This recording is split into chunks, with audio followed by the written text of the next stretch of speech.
All right, let's hop in. So excited to be having this technical assistance webinar. Um, this program now was a pilot last year that the Met Council funded to test out us bringing some homeownership funds in-house. So we're so delighted, us staff on the team, to have this as an official program moving forward this year. We've given or funded homeownership projects since 1995, but this is the first program or affordable homeownership program that dollars that we've brought in-house to manage similar to our other grant programs and not just pool our money with Minnesota Housing, which is what I will touch on in a couple slides. But I want for this technical assistance webinar to be a little informal. At certain times, I will pause and check the chat.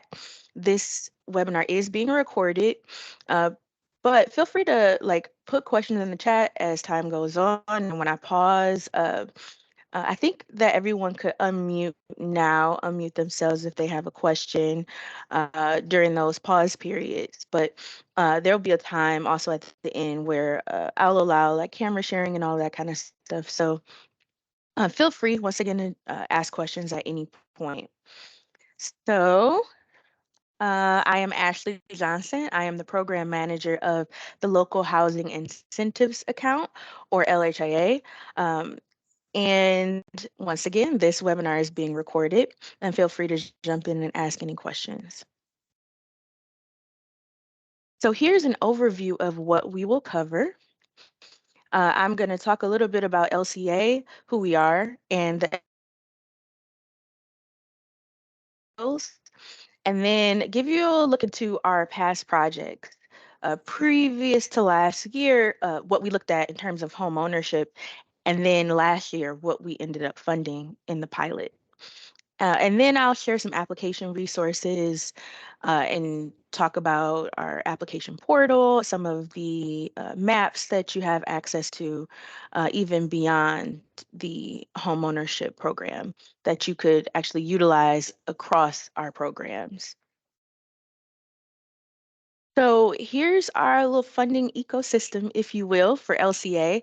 We have 4 grant programs, lots of alphabets and lots of alphabet soup. As you can see, LHIA is the program on the left. We have a multifamily rental component that we partner with Minnesota Housing on.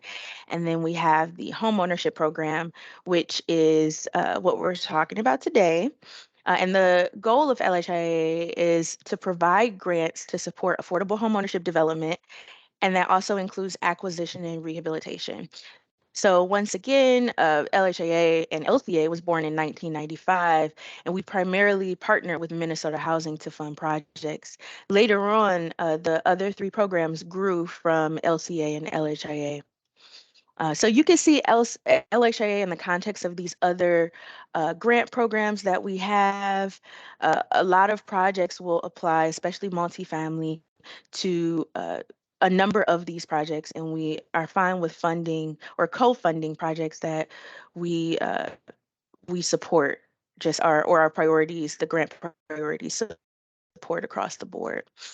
And if you'd like to learn about our other programs and how you can connect your project, feel free to go on the LCA webpage. We all have bookings links, so you can set a meeting with any of the program managers listed here or included here, and we're all pretty friendly. So who are we? This is our team, minus one photo. We are glad that Olivia joined our team, our housing policy team, a couple months ago from Brooklyn Center. But from left to right, this is what our team looks like, minus Olivia. The program managers to the right of Sarah, our supervisor, are Marcus, Hannah, and Steven. Those 3 manage the other 3 grant programs. And then there's lovely Hillary and Maya, who work on housing policy work. Oh, shoot. Okay, yeah. And Maya also she got a promotion. She's on the housing policy team as well. So congratulations to Maya. And I have to update that slide. a lot of our work goes hand in hand. So we'll score for each other's programs, and we'll also sit in on meetings with each other. So we're a pretty tight-knit team. So the mechanics of the homeownership program.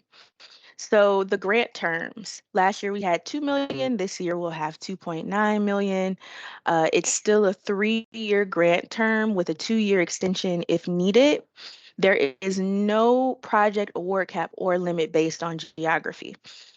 But as you can see, I put last year.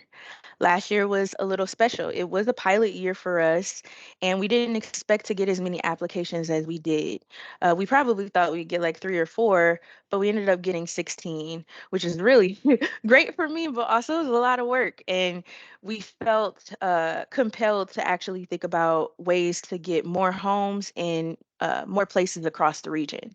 So last year, I'll show you what this looks like. We actually did post award, not award more than 4 homes a project and not award more than 300K per application. So I'll talk about how that ended up happening and then what it means for this year. And then these are the deadlines. So the applications open in a couple weeks, July 10th. They're due on August 7th. And then we're looking to have our funding recommendations in October and our grant agreements out in January. So this is a little bit sped up from last year. We did our multifamily and our home ownership programs at the same time last year, which was later on in the year, and grant agreements didn't get out until April or March or April of this year. So it was a little bit pushed back, but we're pushing it forward this year to be able to focus on the home ownership program and then later on our multifamily rental RFP with Minnesota Housing.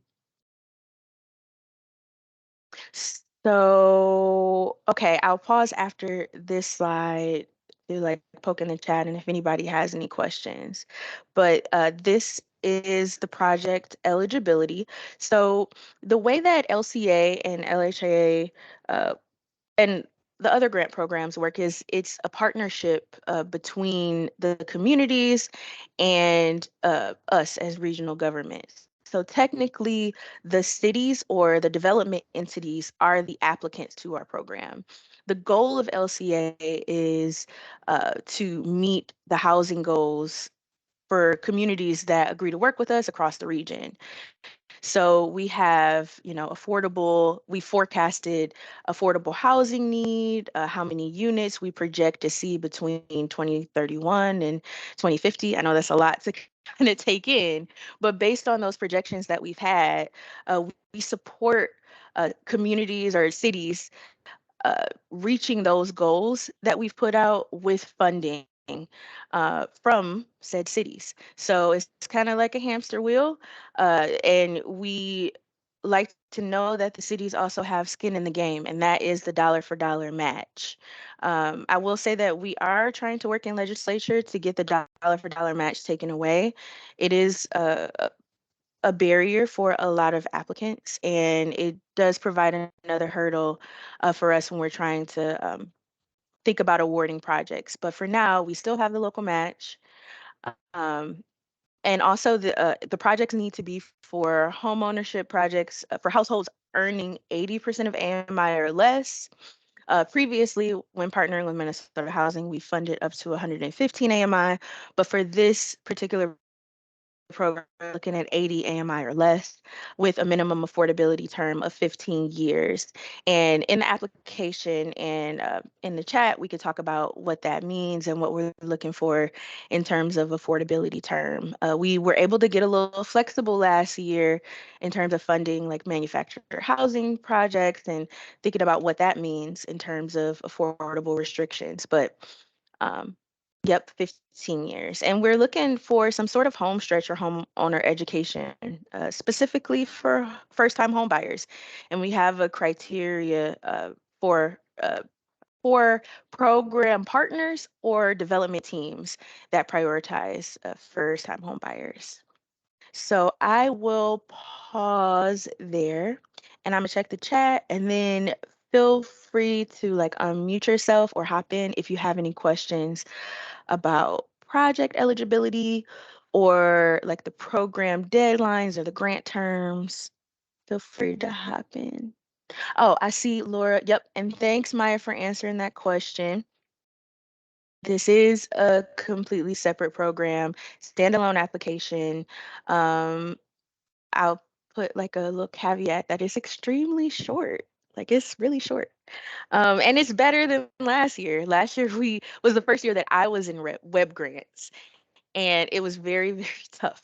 But part of the scoring is auto-generated, which I'll talk about, and then the remaining is about 7 or 8 questions where we're looking for you to talk about like development team and how you plan to meet the priorities. So it's pretty straightforward, and then I'm here to walk through with applicants with any questions that they have.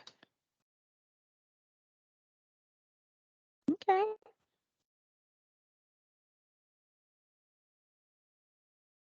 All right. Well, it's open.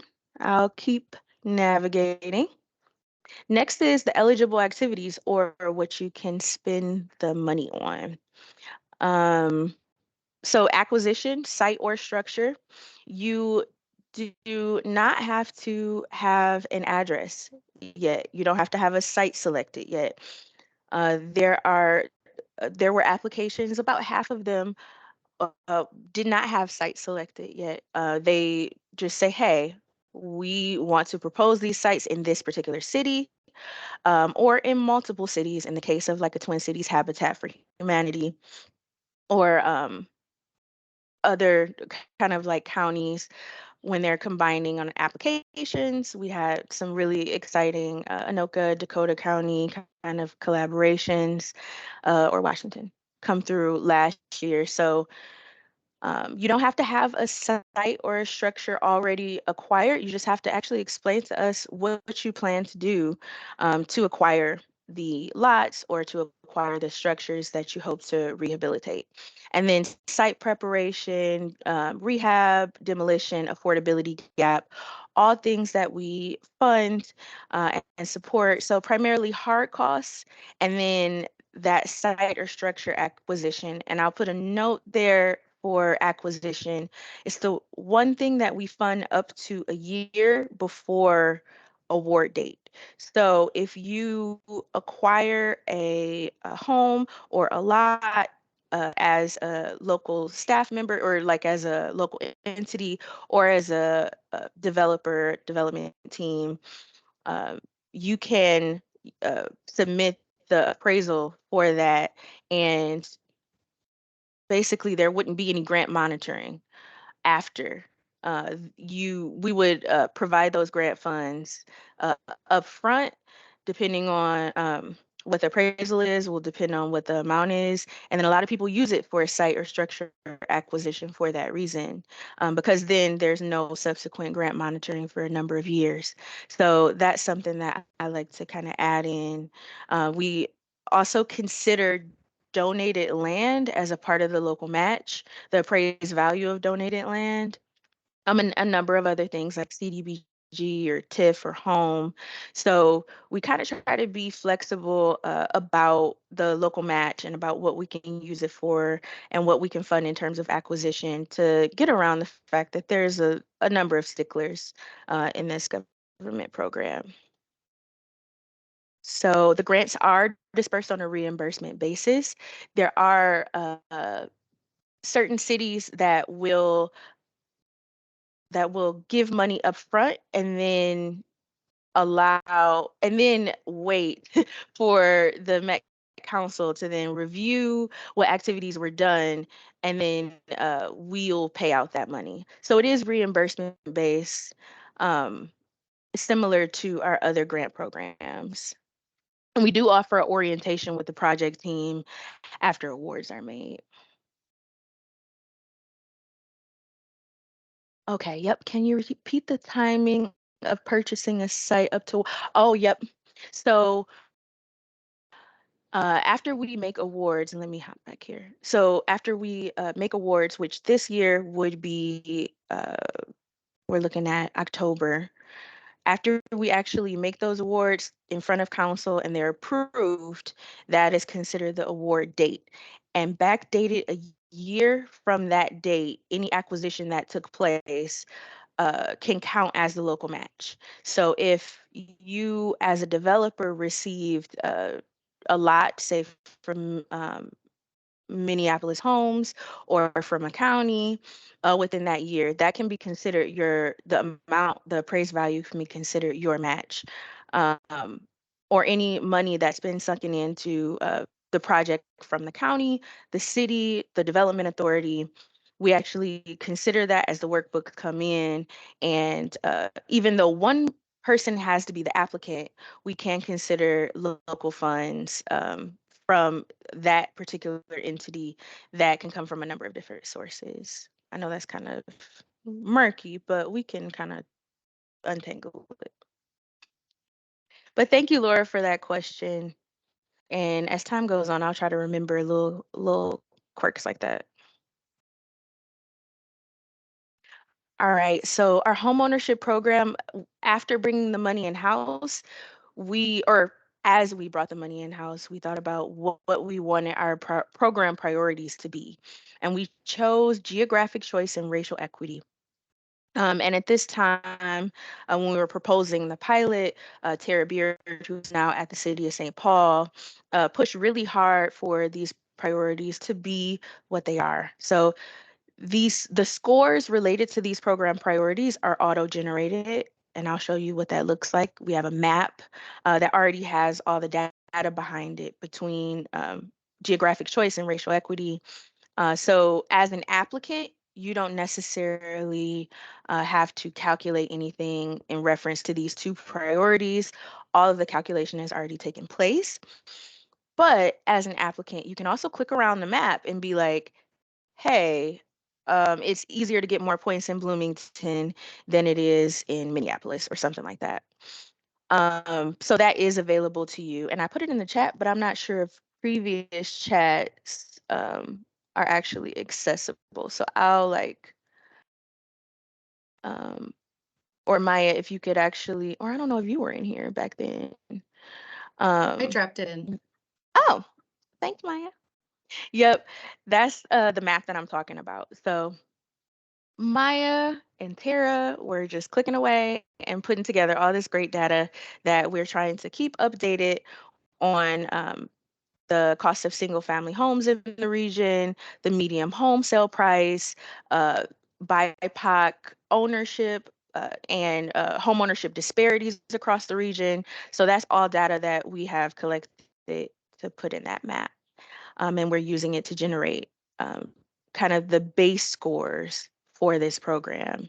So what geographic choice looks like is we're prioritizing in this program cities that have a higher share of single family homes than the regional average. Our thinking behind that is that those cities then have a higher opportunity it's easier for us to put money into or home ownership money into areas that have a lot of opportunity to do that. And then cities with a median home sales price more than 25K above the regional average. So we know the sales price, the median home sales price of the region, and we're actually looking to put money in those places where the median home sales price is more than that, places where it's hard to develop, to actually kind of crack into some of these markets and provide affordable housing in areas where it may be difficult to do so. And then to the right, racial equity, we also take into account, or we know the numbers of the regional share of BIPOC residents and the regional home ownership disparities across the region.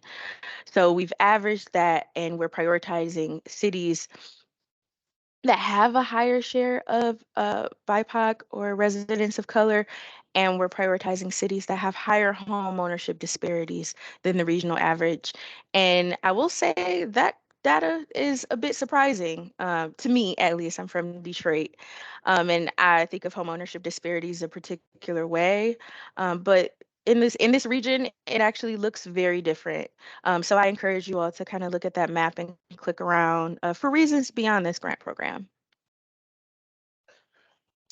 So this is the layout of what the scoring looks like. We look and see if the projects meet the top two eligibility criteria. And either that geographic choice, hard to do so across the region, or racial equity, more BIPOC, and residents of color, and higher home ownership disparities. So we're looking at that first. And as of now, all communities in the region at least meet that criteria. So we are aware that moving forward in years, that might not be the case. But for now, all communities have an opportunity, either citywide or census tract level, to meet this criteria. And then moving down, we then look in three more areas. One, we consider efforts to engage underserved populations. So how are you engaging with the the populations, the BIPOC or the residents of color, or in general, we also think about unique local needs. That's kind of after. So SHRIA compliant financing or larger units for larger families or larger households. So those are things that we want to know about, not necessarily the just one or the other, but thinking about different unique ways that your project actually meets the needs of your community. And then, oh, the depth and the length of the affordability also is something that we prioritize. Most of our applicants last year applications were for projects that were perpetually affordable or homes within land trusts. I think there was one project out of 9 that we funded that wasn't somehow going to be in a land trust. So, and that, is partnerships with CLCLT and things like that. So, um, the length of affordability is not like if it's, 15 years only, is not like okay, we're not going to fund you, but we do have that priority in place. Oh, yeah, I could definitely show you how to use the map. We can click around.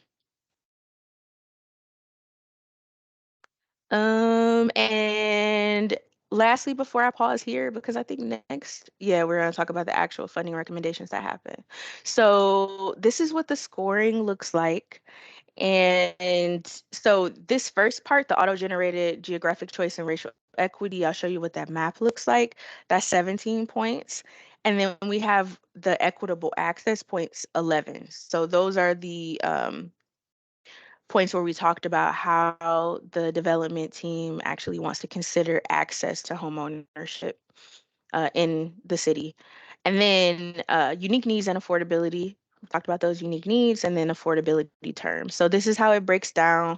We last year we had 2 internal scores. We had Hillary and Maya, and then we had an external score was MinHoc or Minnesota Homeownership. Oh goodness, don't have help me out here, somebody. But I've been here about 3 years. I still can't remember all of what these acronyms break down to. But MinHoc was our scoring partner. Julie actually hopped into these applications and gave us some insight from their point of view. And also, we had some really just like straightforward application questions, so they were able to hop in. And a minimum 5 points will be required to sufficiently address one or both priorities, the geographic choice or racial equity. So a minimum of 5 is a score out of 17. But once again, all communities in the region have 5 scores as of now, have at least 5 points as of now. So this is a breakdown of what we funded last year. We funded 9 homeownership program projects for a total of 25 homes. The applicants were all across the region, which council non-controversially really liked. So we had Roseville, Richfield, which was the manufactured home project.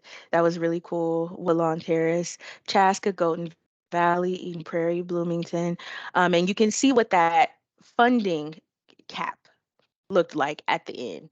That 300K to the right that was the limit, and the number of homes were four, to be able to get this kind of dispersion. And what I do anticipate, I'll add, is based on conversations with these applicants, is that I do think that some of these applicants that applied for 10 homes, 8 homes, and we only funded them 4 homes, for example, I do anticipate that some of these may come back with the same pro formas or workbooks, project workbooks that they had previously, and saying, hey, we got 4 more homes, we got 3 more homes.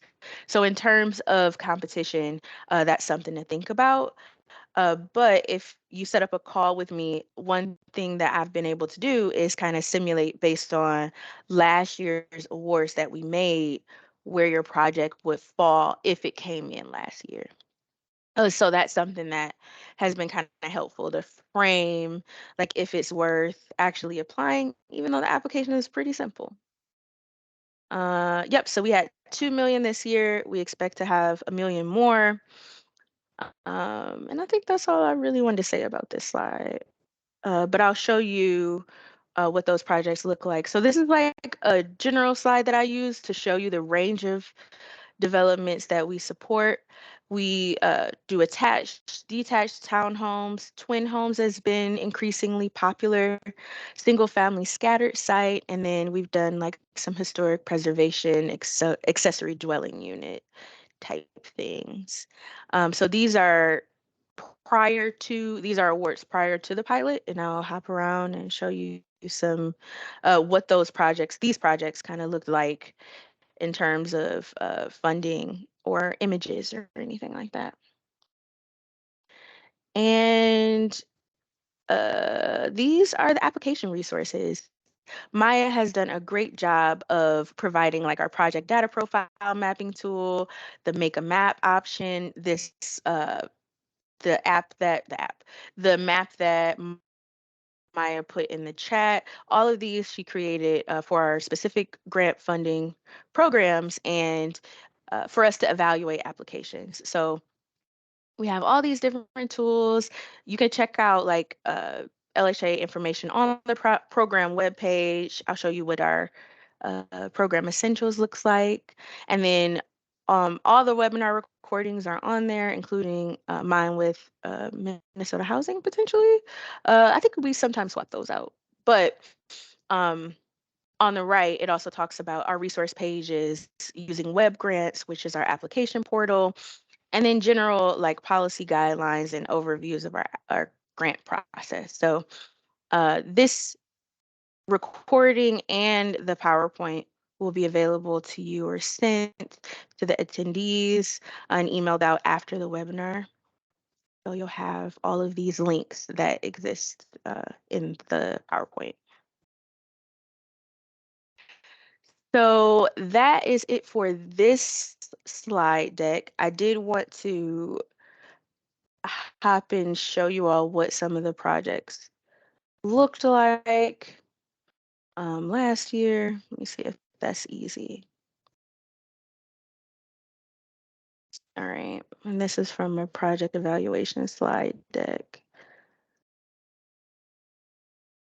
So yeah, so we had a range of new construction and preservation. The applicants shared what they used the money for. Uh, of course, uh, affordability ranged, which was really nice. And then some projects were half and half. They included new construction and rehabilitation, which was fun to see.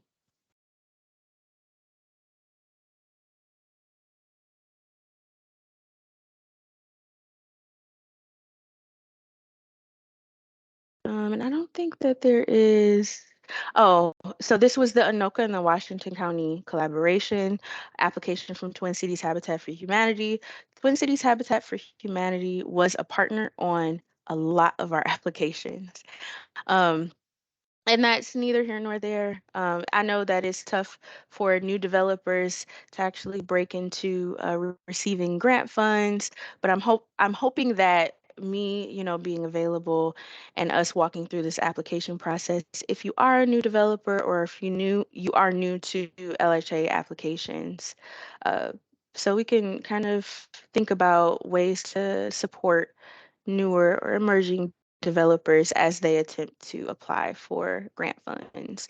But as you can see, they gave like all the cities that they may develop in, which is something that Twin Cities Habitat has done even through the Impact Fund with Minnesota Housing.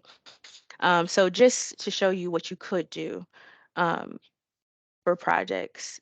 And Woodlawn Terrace, like the um the manufactured home community, it's really amazing. We're talking about how to, I think we've provided funding to demolish two existing manufactured homes and then build some new ones. So that was really cool, and ways to like preserve affordability when the land itself isn't, owned by the individual. So that's a cool project. Oh, Laura said, would you recommend that if you are working with multiple cities or county sponsors that you do a separate application with each partner? Hmm.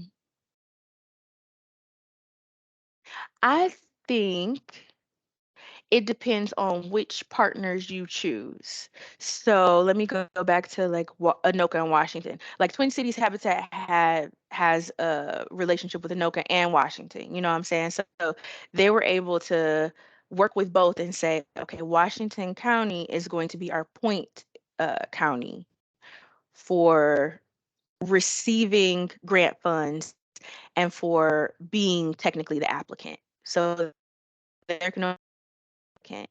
And as long as you can have as many cities partnering on an application as long as one is able to be designated as the applicant and our go-between with the funding. Oh, yeah. Laura added that Twin Cities Habitat recommends separate applications. I mean, I guess there are certain applications that came through. Well, Twin Cities Habitat for Humanity had multiple applications, but in within those applications, they had like for example, this multiple counties collaborating in that application. So, I don't know. I Ashley, guess it could work either way. Oh yeah, hop in. I can jump in. Yeah, just from the contract admin side of it and all the different departments, ultimately, it seems like depending on the organization, unless there's already a lead city, if you're doing the same sort of thing, I would recommend maybe just a separate application, and it might just go faster for the contracting piece of it. Um, I also wanted to mention, I really like that Woodlawn Terrace project too. That seemed very cool. So great job.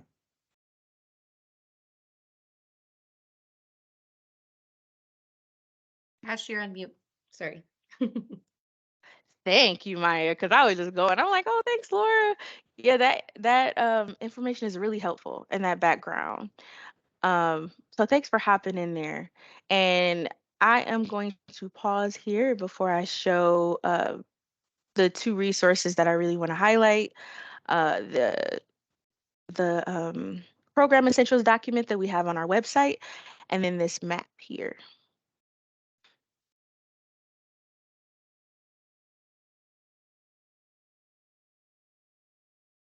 All right. And then I'll do that quickly in 2 minutes, and then we can pause and have our Q&A. So this document, our program essentials document, we have one for every grant program. This is something that Maya gratefully put together. She's just a superwoman, isn't she? Anyway, so this is what I would keep up as an applicant if I was kind of trying to determine or simulate my score, right? I would just pull up this program essentials and then I would pull up this map and say that I worked for, I don't really know the region that well yet. So weird. I came here in COVID. Okay, say it's Burnsville, right? And I'm a staff member at the city of Burnsville, or an individual developer that would like to redevelop or do a new development in Burnsville. I would click on the map, click on Burnsville, see that, okay, so this doesn't fit that equity criteria. They don't have a higher racial disparity in terms of homeownership than the regional average, which is interesting because we also think about when we think about regional averages and BIPOC homeownership, we also got to take into account how many people of color actually live there. And based on the fact that, like, if I am living in Burnsville, personally, uh, Ashley's opinion, I am owning in Burnsville. I personally am not renting in Burnsville. I can't afford a home now, but I can't imagine me renting in Burnsville unless I had a job opportunity there. So we also like think about population and how many people of color are actually there. Um, uh, and then as you're like going down geographic choice, is would a project have in higher than the average home sales price if it was built in Burnsville? So these give you just like automatic answers. You hop over to the program essentials and you can calculate your points based on this data here. And as you're clicking around, if something like stands out, we also have this data by census tract. So say you're in Medina and uh, the city data doesn't necessarily represent the census tract, the specific census tract uh, demographic information. Like it's different than the city, and you want to develop there. We can go down to the census tract level, or applicants that have addresses can go down to the census tract level and actually say, no, we don't meet this city level criteria, but we do meet census tract or that criteria by the census tract. So you can see that although it's not the higher number of points if a project is in a census tract with a particular criteria, but we still give points for that. So all of this is automatically generated in our web grants application. We are not asking for you. Last year we asked for like yes or no, like does this fit, does this not fit, or like is this true or is this not true, which was really silly because we had to double check anyway. So we're taking that out of the application, making it even simpler in that way.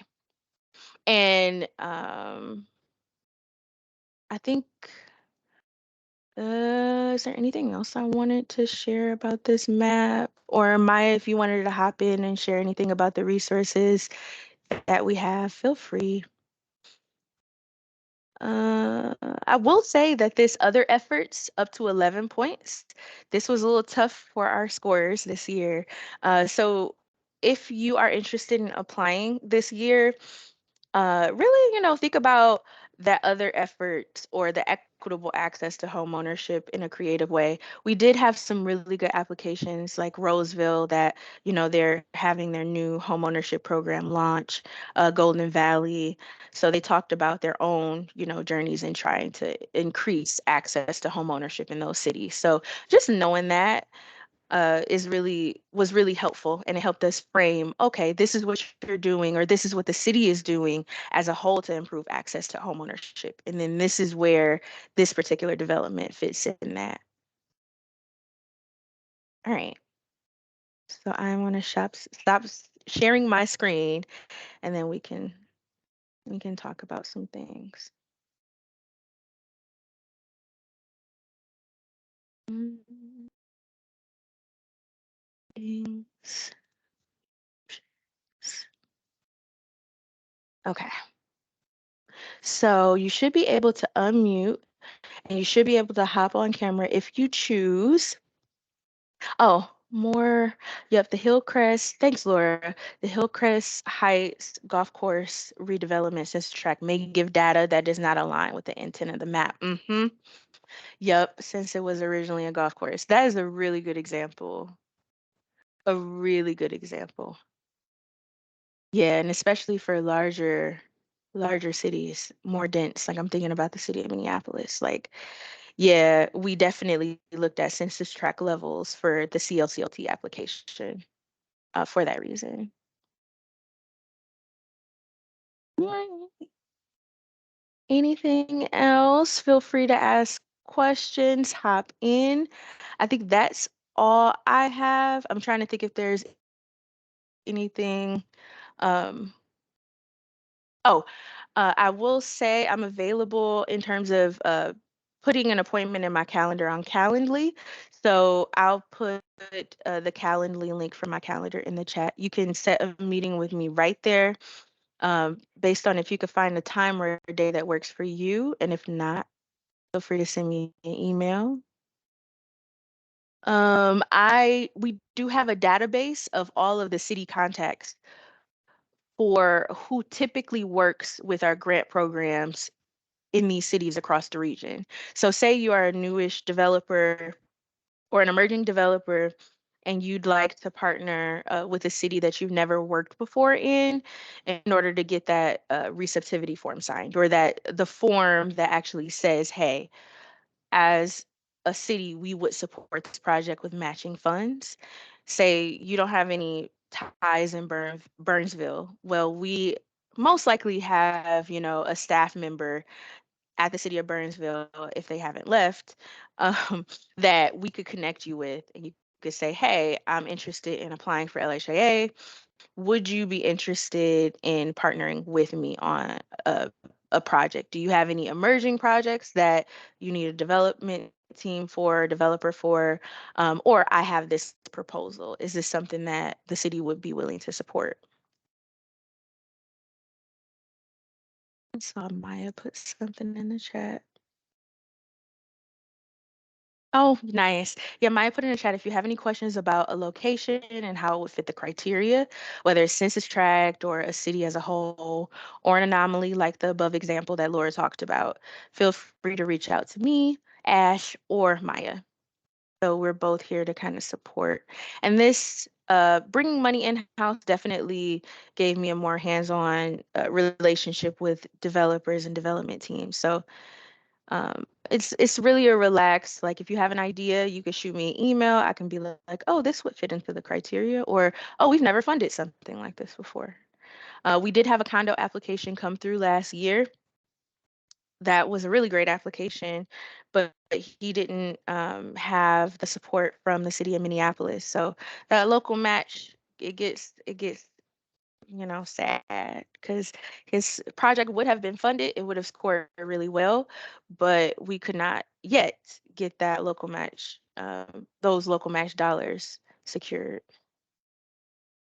So that's an example of how things can go left, even if it's a really good application. Yep. Linda, HRAs and CDAs are okay as applicants. I'm trying to think about. Yeah, so a lot of the projects that are in St. Paul will most likely come through Hennepin County versus the city, or Ramsey County versus the city of St. Paul. I think the city of St. Paul is being really particular in, the projects that they support. So that is really good for them. Any other questions about LHIA? Feel free to step off. If not, and I'll be here through email. Just let me know if you have any questions. And I appreciate you all for attending. I think some folks have already stepped off, but I will wrap it up. And this will be posted on the LHIA website. I appreciate you all for tuning in. Oh, yeah, the Calendly link. Thank you, Wanda.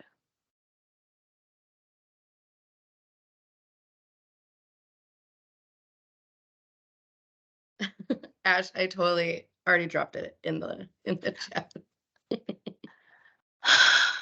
You just see you're a superwoman and then you just show us like throughout the day. Like we know this, but then, you know, you just show it to us over and over. Right. Oh, thank you, Stephen. See ya. Bye, Joanne. Thanks, Awanda.